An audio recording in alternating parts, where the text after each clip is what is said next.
शतरंजपुर एक छोटा और शांत गांव था जो घने जंगलों और पहाड़ों के बीच बसा हुआ था। वहां की आबादी ज्यादा नहीं थी और हर कोई एक दूसरे को जानता था।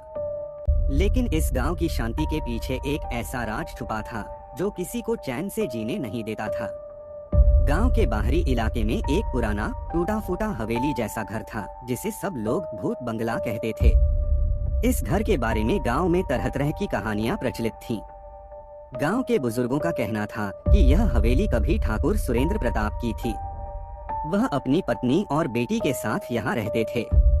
लेकिन एक रात उस हवेली से चीख पुकार की आवाजें आने लगी।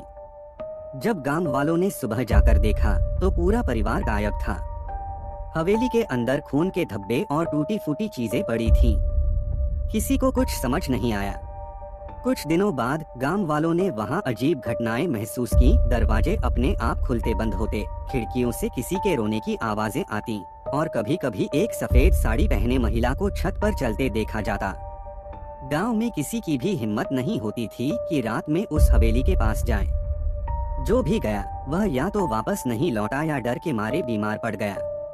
गांव के मोहन काका ने एक बार बताया कि उन्होंने खुद अपनी आंखों से देखा था कि हवेली के बाहर एक परछाई हवा में उड़ रही थी।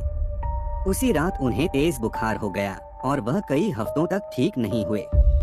रात के समय हवेली के आसपास से गुजरने वाले लोग अजीब चीजें महसूस करते थे। कभी किसी को लगाता कि कोई उसका पीछा कर रहा है तो कभी ऐसा लगता कि किसी ने उनका नाम पुकारा। गांव के कुत्ते उस इलाके में जाने से पहले ही भौंकने लगते थे, मानो वहां कुछ अनहोनी होने वाली हो। एक दिन गांव के दो युवक विजय और रमेश ने ठान लिया कि वह इस रहस्य का पता लगा कर रहेंगे। गांव वालों ने उन्हें बहुत समझाया लेकिन वे नहीं माने। उन्होंने कहा, हम इस डर को हमेशा के लिए खत्म कर देंगे। अगर ये सच में भूत प्रेत हैं, तो हमें पता लगाना होगा। अगली रात विजय और रमेश ने अपने साथ टॉर्च, रस्सी और एक पूजा की थाली लेकर हवेली में कदम रखा। हवेली के अंदर अजीब सी ठंडक थी और चारों तरफ मकड़ी के जाले और धूल जमी हुई थी। जैसे ही उन्होंने अंदर कदम रखा, दरवाजा अपने आप बंद हो गया। दोनों डर गए लेकिन उन्होंने हिम्मत नहीं हारी। जैसे ही वे हवेली के बीच वाले कमरे में पहुंचे, उन्होंने देखा कि वहां एक पुराना झूला हिल रहा था। अचानक झूले पर एक महिला की आकृति प्रकट हुई। वह सफेद साड़ी पहने हुए थी और उसकी आंखें लाल थीं। उसने जोर से चीख मारी जिससे पूरा घर कांप गया।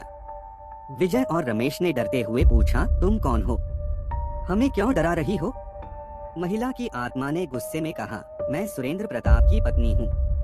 मेरे पति और बेटी को धोखे से मारा गया था और उनके हत्यारे अब भी खुलेआम घूम रहे हैं। मैं तब तक इस जगह से नहीं जाऊंगी जब तक उन्हें सजा नहीं मिल जाती। विजय और रमेश ने आत्मा को वचन दिया कि वे उसके पति और बेटी के हत्यारों का पता लगाकर उन्हें सजा दिलाएंगे। उन्होंने गांव में जाकर उस रात के बारे में जानकारी जुटाई।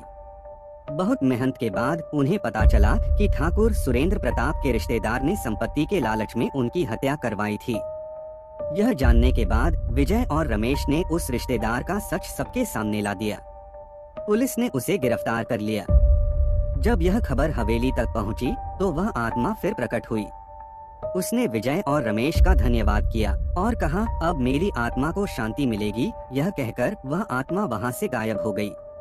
उस दिन के बाद से हवेली में किसी तरह की डरावनी घटना नहीं हुई। गांव वालों ने उस हवेली को साफ करवाया और उसे मंदिर में बदल दिया। अब शतरंजपुर गांव में कोई डर नहीं था और हर कोई विजय और रमेश की बहादुरी की तारीफ करता था। यह कहानी हमें सिखाती है कि हर डर के पीछे कोई न कोई सच छिपा होता है। अगर हम हिम्मत और सच्चाई के साथ आगे बढ़े तो हम किसी भी डर को हरा सकते हैं।